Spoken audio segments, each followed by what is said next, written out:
Today, I'm gonna be chopping it up with Kavi, who's got records with 21 Savage, Future, SZA, Chris Brown, and so many more. We're gonna be talking about starting an online business from scratch and the challenges that come with being a full-time producer. So without further ado, let's get into it. Besides all your placements with like 21 Savage, Future, SZA, Suicide Boys, and all of them, you've been able to really start an online business selling loops, and you don't sell beats that much, but just selling loops, selling sound kits, and all that stuff. How did that initially start as a whole? Well, that initially started because I was making money off of my loops through BeatStars collab sales. At that point, I was making a lot of money. I was already making like $30K a month with that. Ever since I was like 16, I've been putting out I started putting out like the sample packs that were literally just like me chopping some sample from YouTube and putting it in a pack and selling it.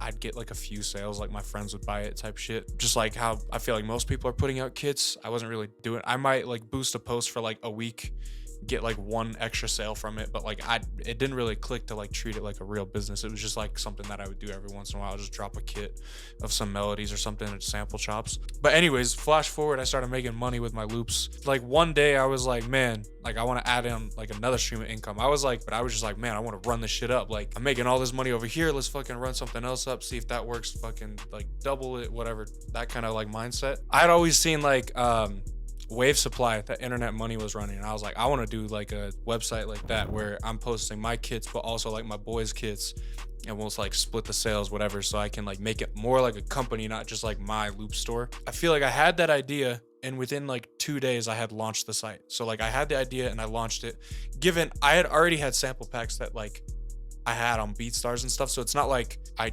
made 10 new sample packs in a day and then like just dropped them. I had stuff that I already had released, but I just put all that on there, put out one brand new kit with it, also put out some of my boys' kits on there. Yeah, like the first month I started it, I remember in February, like mid-February of 2021, I made like $1,000-ish that month, that first like 2 weeks. So not even a month, that first 2 weeks. And I was like, okay, like, I mean, given at this point I was making like 30 grand a month. So $1,000 a month is not like, it's not doing anything crazy for me. But I was like, okay, like this could be something. The next month I had made $4,000 because I started running a lot of ads. But yeah, I paid him $600. And he promoted and by the way, the company used to be called Loop Stash. Now it's SoniX. But yeah, he did a video on like how to make Drake type beats after he had just gotten a Drake placement. So I was like, I know if he does a video on that, because he just got whatever it'll do like good. So I was like, just promote this like Drake type loop kit in your video or whatever.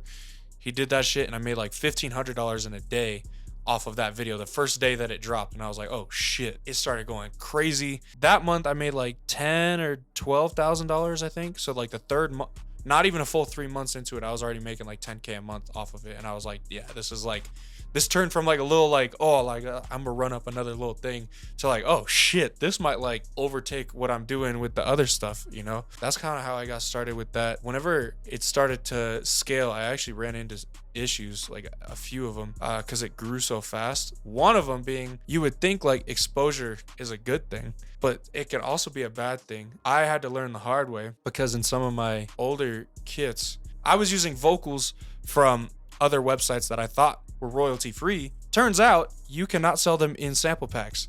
You can't, because you're directly competing with the sample pack companies that are putting out those vocals.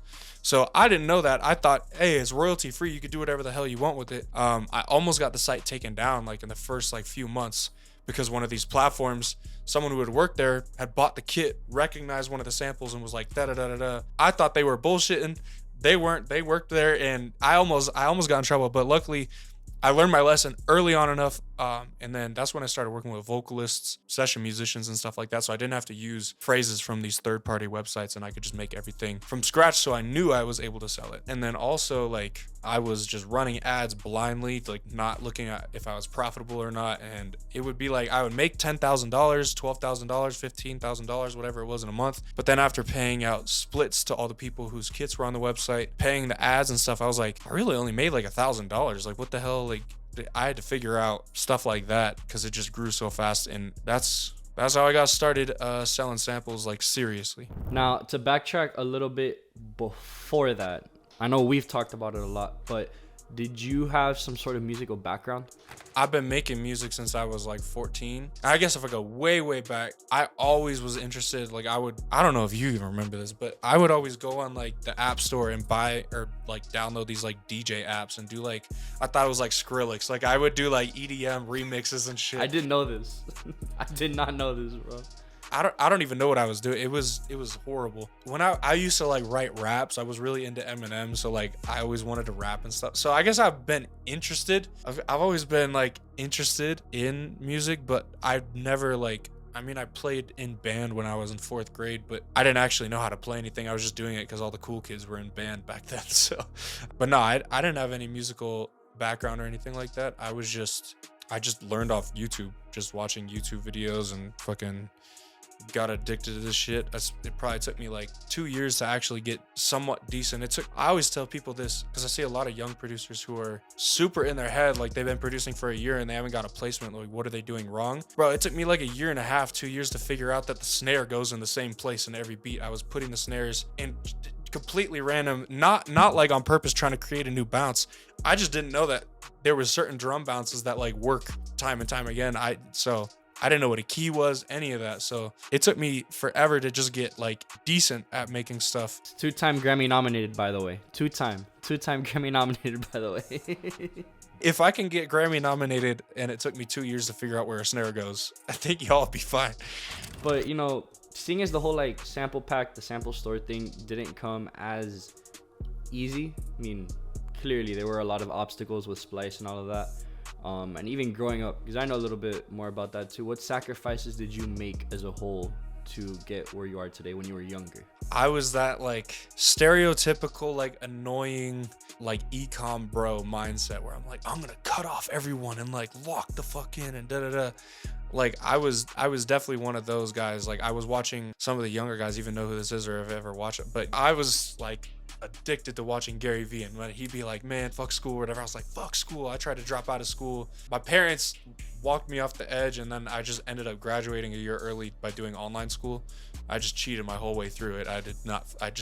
So I've pretty much been full-time, not like money-wise, but full-time producing since I was like 16 years old. And like, I used to play hockey super competitively. Before I started producing, my only goal in life was to be an NHL player. That was like the only thing. I don't think I would have made it to the NHL looking back, but I definitely was good enough to play like D1 college, I think, if I stuck with it. But that was my life goal, play hockey. And then I found music, and within like a year, I quit hockey. Like, just like, one day, I remember I was on the ice. I was like, yeah, I'm done. I'm just done with this shit. My mom was fucking pissed. Like, I've been playing hockey for fucking 10 years. I just fucking quit, like, on a dime. I went from this, like, perfect kid or whatever, doing all the right things, to, like, I want to drop out of high school. I'm going to be a famous rapper, producer, da-da-da-da, all this stuff. But, yeah, I mean, I stopped hanging out with friends. I never went to a party when I was in middle school or high school. I've literally never been to, like, I didn't drink when I was, I mean, I might have drinkers too, but I really only had like one friend who was on the same type of stuff that I was, like cutting off everyone, and like when we hung out, it would be like, let's go work at a coffee shop. Like that was like what we would do to hang out. So I know that for my age, like I'm young for the level of success that I've been able to have. But I think what people don't see or don't think about, I've really been doing this shit I started at 14, so almost 10 years now. I wouldn't even say I feel like I skipped my 20s, because I feel like I skipped my teenage years too, because I really didn't do any of the teenage shit. Like I was locked in working, grinding. Like I don't know if it was one summer or 2 summers, but there was like 2 summers when I first started making music that I would literally stay up like 2 or 3 days in a row making music. Yeah, I had this friend in Texas, his name was Dade, and he rapped and I produced, and we would stay on, like we would FaceTime like every day, go all through the night, keep working like for days on end. I mean, looking back, like it was kind of ridiculous. Like you don't need to stay up 3 nights in a row grinding when you're like have no motion going on to like, I haven't talked about that in a minute, but yeah. How old were you when you were doing that, bro? You're still a kid. 15, 16, yeah. Like a little later beats, I started like, you know, most teenagers, you go out, sneak out, you're going to see a girl, going to drink, do drugs, whatever you're gonna do, right? I was sneaking out to go to the fucking hood and go to the studio. Like I was 16-year-old white kid. I would take my dad's car and drive to the fucking like the bad areas in Denver and go to the studios at like midnight, like when my parents fell asleep, I would leave and I would come back at like 6 in the morning, like falling asleep I literally, looking back, like I was so fucking stupid, but I was like out there hustling, trying to sell my like $20 beat leases to the rappers out there or whatever. And yeah, I remember like I'd be in the studios and all of a sudden dude would pull up, drop a fucking Draco on the like the kitchen counter, and I was just like this suburban ass kid, like, oh my god, what the fuck did I remember the first night I went to the studio. You would think I wouldn't have gone back. I left at like 2 or 3 in the morning, and when I was leaving, there was gunshots, like not like right by me, but I could hear gunshots in the neighborhood. I was like, man, fuck this shit. But I was probably back the next night. I don't remember everything, but yeah, I was sneaking out to go to the studio when I was 16, 17. I mean, this whole time I had my YouTube channel where I was posting my own type beats. It never like took off. I was making some money off of that. I had one beat blow up. It's not even on YouTube anymore. I think someone bought the exclusive. You can't even find it, but it was called Elevated with my boy TK. That beat blew up and got like 2 million views or something like that. I started making like 1,000 a month, then 2,000 a month, then 3,000 a month. This is when I was like 17-ish. The other thing I wanted to bring up, which is something I don't think we've talked about in depth, is at some point throughout all of this, you had a manager, and this manager didn't do you well at all. So for everyone out there trying to get signed and trying to get a deal or anything like that, can you tell us your experience on that? I won't go too specific into details just because I don't want to get in trouble if I say something I shouldn't, because I'm pretty fucking open about shit. I would say, like, I remember randomly, like, this guy that has like some big connections and stuff is like, yo, I want to sign you, blah blah blah, starts FaceTiming me whenever he's in the room with like this so and so big guy and all that, and I was just like, damn, like, this is my chance, I'm gonna blow up, right? I got the contract, sent it over to my lawyer. My lawyer was like, don't sign this shit. I was like, man, fuck you, you don't know anything, I'm gonna blow up with this dude. Sign the shit anyways. The contract was not good, but I was just hungry. I wanted to fucking blow up and start getting placements with, at the time it was like Migos and the Baby were like fucking pop. I was like, man, Lil Baby was just starting to come up. I was like, man, like, I want to fucking like start working with and not to say that all deals or all managers or anything like that are bad, but definitely, like, if you're thinking about signing a deal, you need to, whenever there's like a red flag or something in your gut that's like, I don't know if that feels probably right. I see so many producers who are just so eager, not even just a management deal, but co-pub deals, to sign those right away. Like, but like most producers who get like a few placements, let's say they get offered like $100,000 pub deal. That's still enough. That's like, holy shit, I've never seen $10,000, let alone fucking $100,000. I gotta sign this shit. The way that you gotta think about it, and I've talked a few of my friends out of signing co-pub deals whenever I break down the numbers like this. If you take $100,000, you're gonna have to give up, let's say you got a good management deal and you got like 15%. There's 15 grand gone off the top. So what? 85,000 after you pay your manager. Most lawyers, you can get a lawyer that you're gonna like pay on retainer, so you just pay hourly. A lot of lawyers, especially if you're doing a big deal like that, are probably gonna take like 5% or something like that. So let's get rid of another 5,000. So 20% of that $100,000 is gone. Now you have $80,000. You're like, okay, that sucks. Also, you don't want to negotiate a deal without a lawyer or whatever, because then you're definitely gonna get fucked if you don't know what you're doing. So you might be thinking like, bro, that's $80,000. I'm still taking that. Whatever. Take away, I don't know, let's just say 20% for taxes. Let's be conservative. Now you got $64,000. And let's say that deal, because you don't have like a ton of leverage yet, you have a few placements, but you don't have enough leverage to get like a really good deal. You gave up 50% of your ownership. So 50% of your publishing is now with the company that you signed to. You're also signed for, let's say, 3 years. It might be like more like 5 years, which is like, so 3 years, and that's not counting like a retention period. Like, they can keep collecting for like a certain amount of time off of that. You have $64,000, right? You're not gonna see another dime of royalties until the label recoups $100,000. Your publishing royalties alone have to make $100,000 before you ever see any publishing royalties. If you were not doing any online stuff, if you weren't doing any like other business stuff, and you were just trying to live off your songs, the only money you're gonna see for the next 3 years is that $64,000, which divided by 3 is $21,000. So I mean, yes, it could be your full-time job being a music, if you like pace yourself out and pay yourself every month. But most people, what they do is $64,000. First off, you get 80,000 because you haven't paid the taxes yet. Most people go out, buy a chain, buy a car. Now you got $30,000 left. Oh shit, taxes came. Now I got to pay that 20. Now I only got $10,000 left. that $10,000 has got to last you for before like you get your next placement, like your advanced, maybe your master royalties, and like hoping that you're going to recoup that $100,000 so you can start getting paid your royalties again. Once you finally recoup that 100,000, you're like, finally, I'm gonna start seeing publishing royalties. Now you're splitting it 50-50. So now you only get 50% of what you would be getting. So that's why I'm always telling everyone to do admin deals at first, like when you don't have a lot of leverage to get a good deal. I got lucky with my deal. I was 17 when I signed it. I would just be getting out of my deal right now if I was like 18 when I signed it. And I would have had to give up so much money. But I was 17 when I signed it. So I got it. I was legally not old enough to sign the contract. Another question I had is, there's a lot of things that have gone really well for you and a lot of things that haven't gone the best for you. If you could go back, would you change anything? No, I wouldn't change anything because I like where I'm at today, and I feel like everything that I did led me to where I am right now. So I think if I'm gonna do something and it doesn't work, I don't get too upset that it doesn't work. I feel like I just learned something. I'm like, oh, okay, I know that doesn't work for whenever I want to do something like that in the future. I shouldn't do that anymore.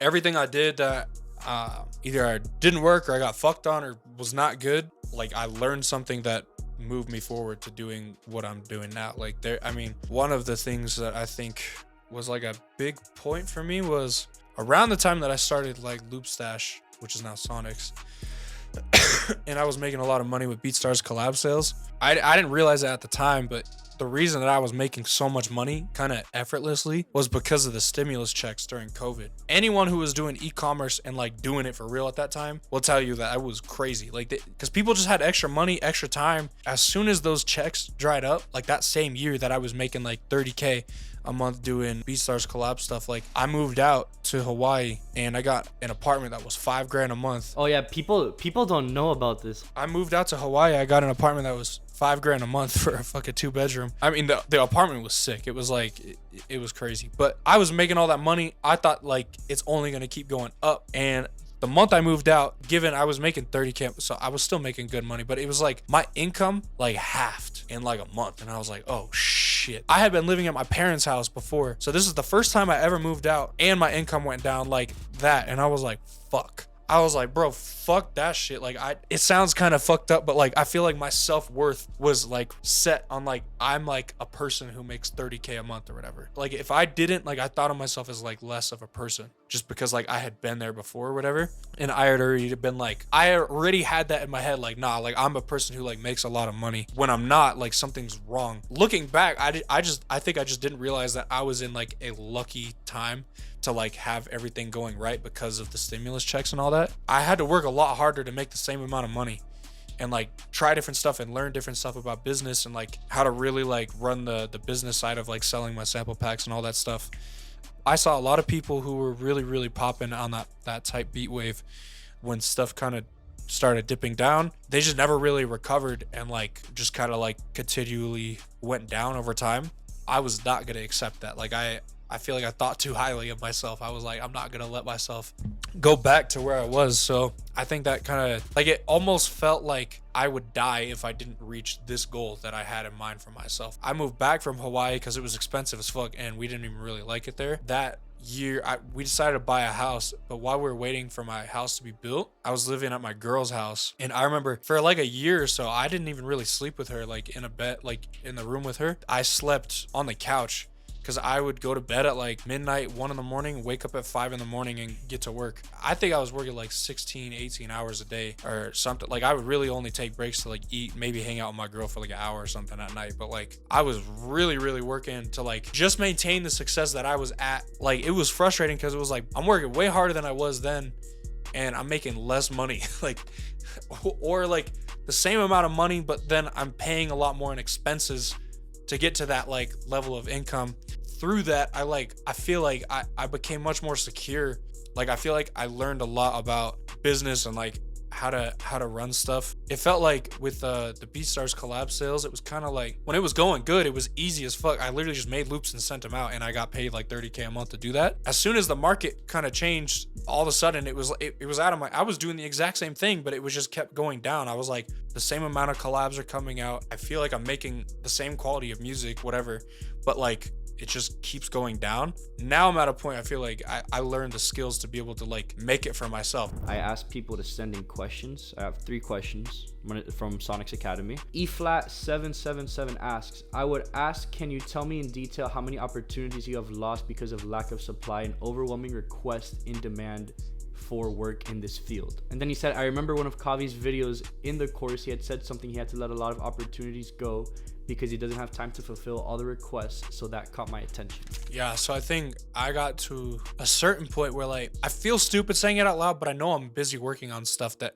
is working for me, so like I don't feel too bad about it. But it's like people ask me like, yo, do you gotta connect to this person? Like I think this beat would fit for Drake or whatever. I could text like 10 guys I know who work with Drake right now, but I just don't send that. Like I am pretty much within like maybe not direct connect, but like I could almost any artist in like the rap R&B kind of world, whether it's a very strong connect or not, I could get beats or loops or whatever to pretty much anyone. But I just have so many different connections and also so much stuff that I'm doing, like interviews like this, running my company, building products for the company, all that stuff, doing YouTube videos, like producer camps, everything that I got going on, that I just don't like have the time to actually work on all those connects. But what I was gonna say initially was I actually don't have as big of a problem with that as most like industry producers I know, because most industry producers I know probably have like all the same connections I do, or like the same or more or whatever. They don't have like a solid team of like reliable people who will like make stuff for that opportunity whenever they need stuff, or collab with them to like make more stuff, because there's only so many beats that you solo can make in a day. The only reason I'm able to keep up with the amount of opportunities that like when people actually hit me up, whenever someone hits me up for a pack, I send it. Like it could be someone that I really don't think has that much motion, but I'm like, on the off chance that you really do have a connect, here's a pack, whatever. So the reason I'm able to keep up with that, one, is because I've been making melodies at like a high level for like 4 or 5 years now, so I have so much shit that I just like I can send out whenever. I have the SoniX Discord, which we'll put a link in the description for, free to join. But everyone in there who sends me back collabs on my stuff, I have such a unique system where it's like, if someone hits me up right now and says, I need 110 BPM disco beats for Drake, like session is in 2 hours, I could have 15 brand new beats that are collabs with me using my phrases, starters, midis, whatever it is, within like an hour, by just like sending a blast out to these like up and coming guys. I like working with those guys way more than like the big industry guys, because they're just more reliable to me. Like when I'm like, yo, I need this for so and so, I get stuff immediately. If I was to hit up industry guys, they just like either won't reply or be like, oh, I got you, they'll send it like a day later or something like that. I understand, because I'm like, I got shit going on. So sometimes when people ask me for stuff, I'm like, fuck, like I don't know. That's one thing that's helped me a lot. You guys, the supporters and stuff, who are like actually using my loops and stuff and then sending me back collabs that I can send out, because otherwise I would be cooked there. I would be leaving so many opportunities on the table. Prod by Shaw says, I'd probably ask him if you were to start your producer career over with no placements, but knowing how to make beats, like music theory, basic mixing skills, what would be the first type beats you would be making? Honestly, I don't think there's like one answer that is like, oh, this is the wave, like everyone should get on this if you don't have like a niche yet or whatever. For me, I think what really got me like standing out was like my soul samples, because nobody, not to sound too arrogant, but nobody does them to like the level where they actually sound like soul samples, other than like a very select group of people, or maybe like every once in a while someone will make something that randomly does, but it's not like a very consistent, they always have like that certain sound. But I was willing to spend thousands of dollars a month on vocalists, session musicians, all this stuff. And I'm not saying you have to do that right when you're starting, but just that as an example, like I was making like real like soul records or whatever, that were like loops. I will say though, in general, I mean, you got to listen to yourself and like what you're actually interested in music. But for myself, I've found that like emotional, soulful R&B or soul stuff with vocals always catches people's attention more than just like a trap loop. Like there's so many fire trap sample makers out there.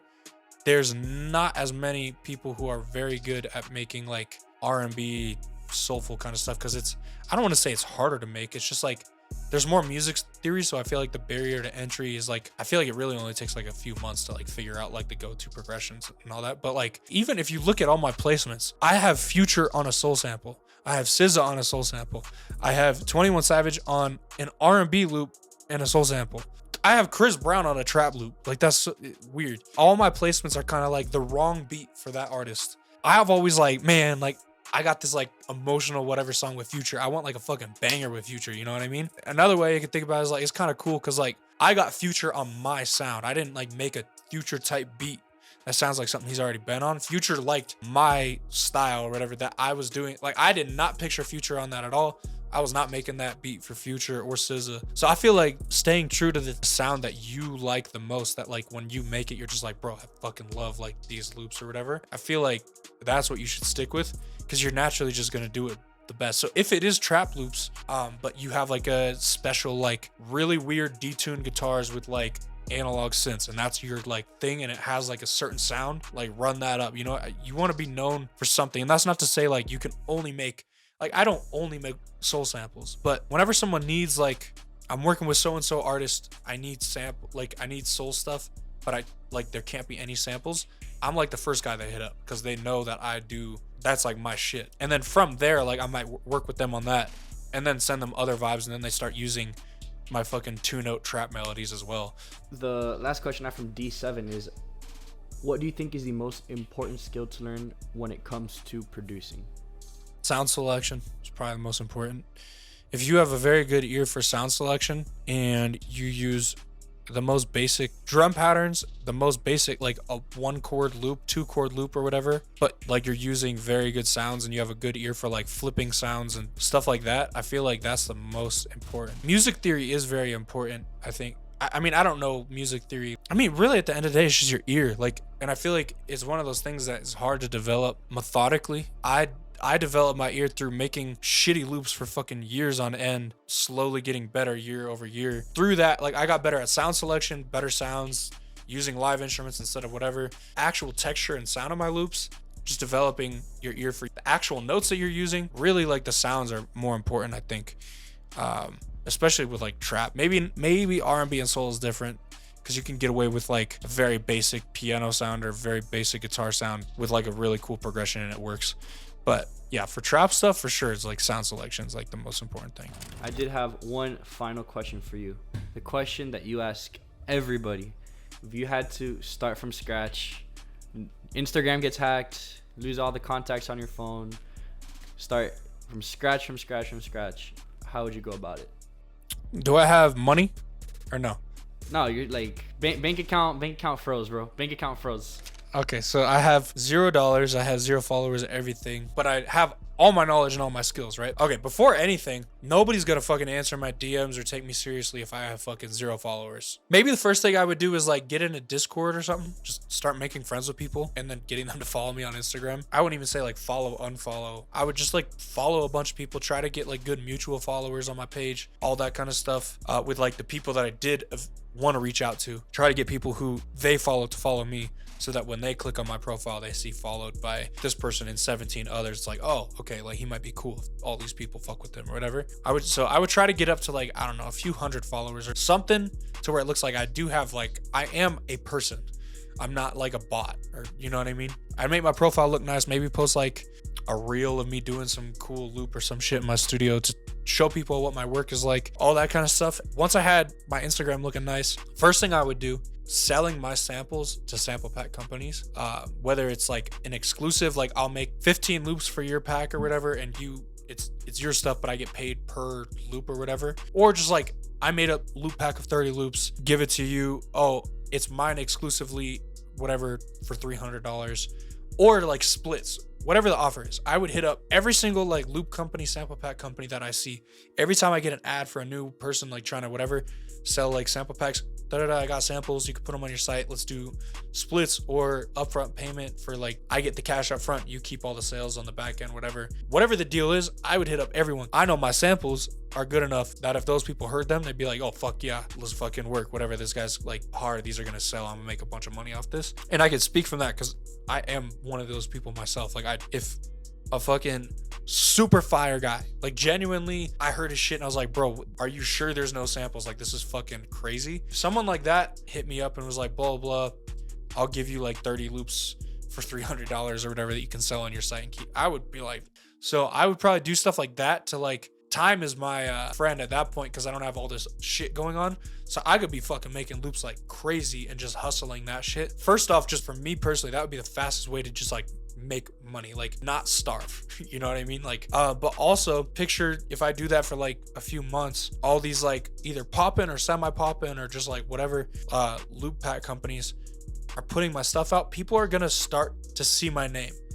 This plan only works if your stuff is not just like pretty good, like it's got to be like really good. That would kind of be my strategy. Like I would get exposure, so I start getting more followers, building more of like a customer base if I want to sell my own kits, or just people to work with. Like TM88 found me from an Instagram ad on my loop kit, and then I got a song with Future and SZA from that. So putting your stuff out there is super important. And at the same time, I would probably be like DMing all the BeatStars producers to do the collab loop thing. In this hypothetical, I'm already making the loops, trying to grind for loop kits.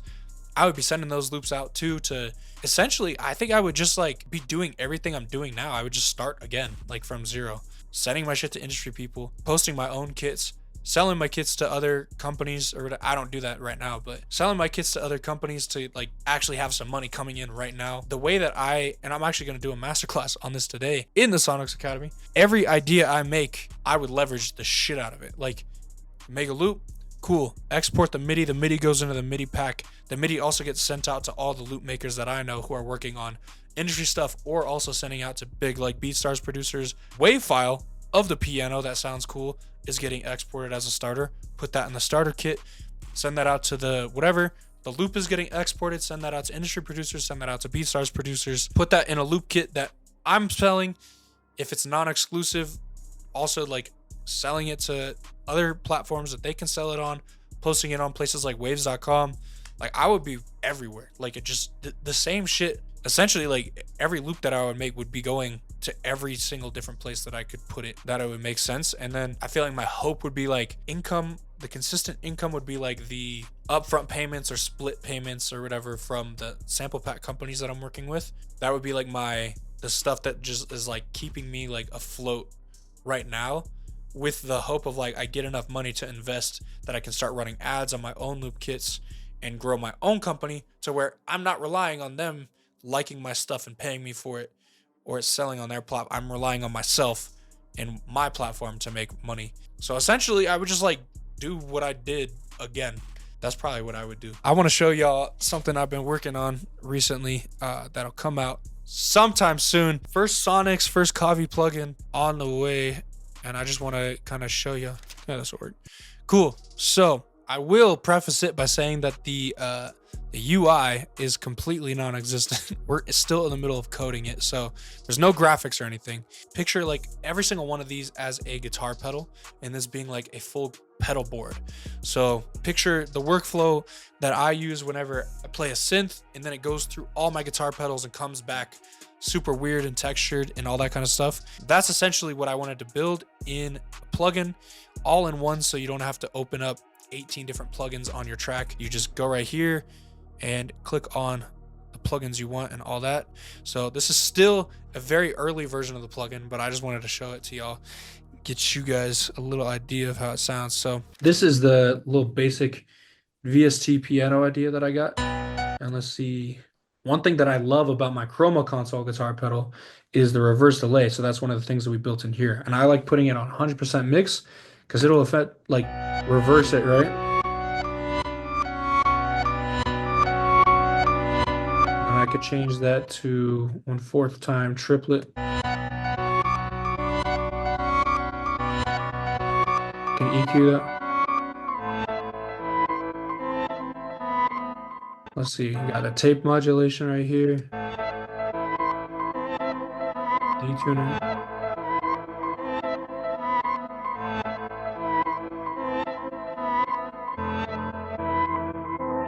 This right here is like a little filter.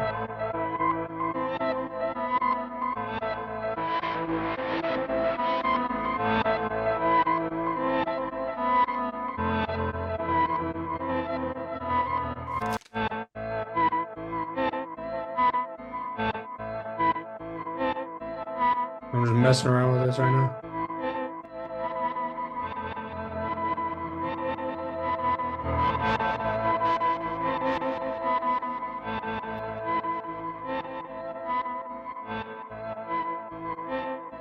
This is just as good as the Chroma console. 1000%. Yeah.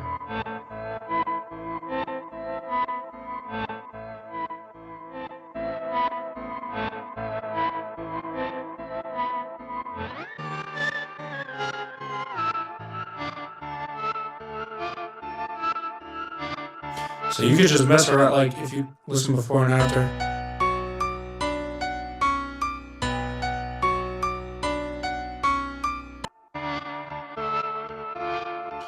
So you could get some crazy ass, like flip the idea like that. We could even go crazier.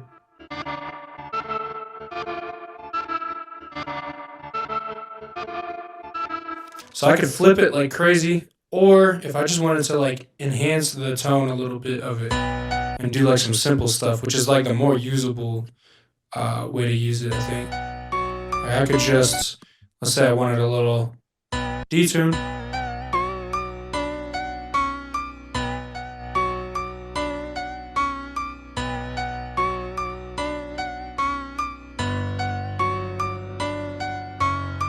Make it sound a little bit more interesting. Right.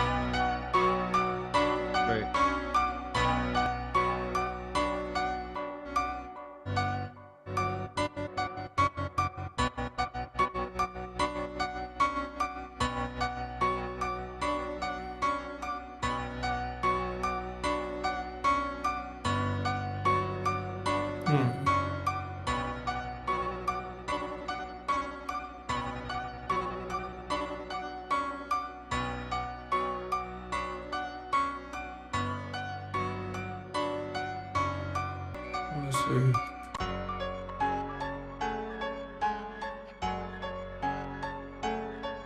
Take it off. So yeah, that's what I've been working on. But that's it. Sir.